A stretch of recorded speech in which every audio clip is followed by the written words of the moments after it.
Give the call to the member for Fowler. Speaker, as we come into an end of the parliamentary term, I'd like to wish everybody a very Merry Christmas and a safe New Year, and looking forward to seeing you all again in 2025. But my question is to the Prime Minister.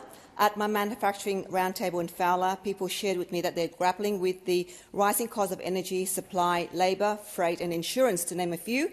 What steps have your government taken to tackle insurance costs, as it's adding to the cost of living for middle Australians? Call to the Assistant Treasurer. Thank the member for Fowler for a question and for the good wishes that she extends to all members of this House, and if I can return that to the member for Fowler as well. We know that Australian households and businesses are doing it tough, and insurance affordability is a key driver of one of those pressures. Since coming to government, the government has put in place a comprehensive plan to help address some of the drivers of insurance costs.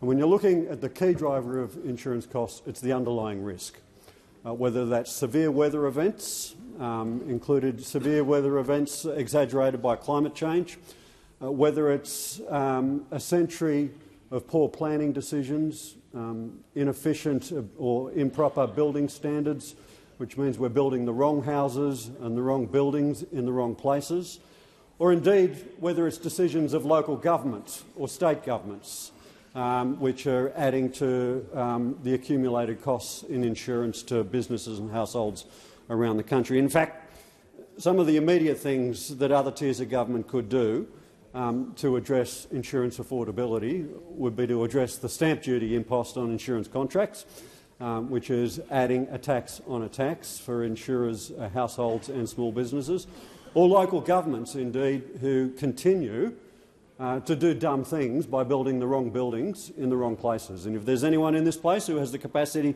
to influence local governments in the decisions that they're making around approvals and planning processes, then that would add to improving insurance affordability across the country. Order.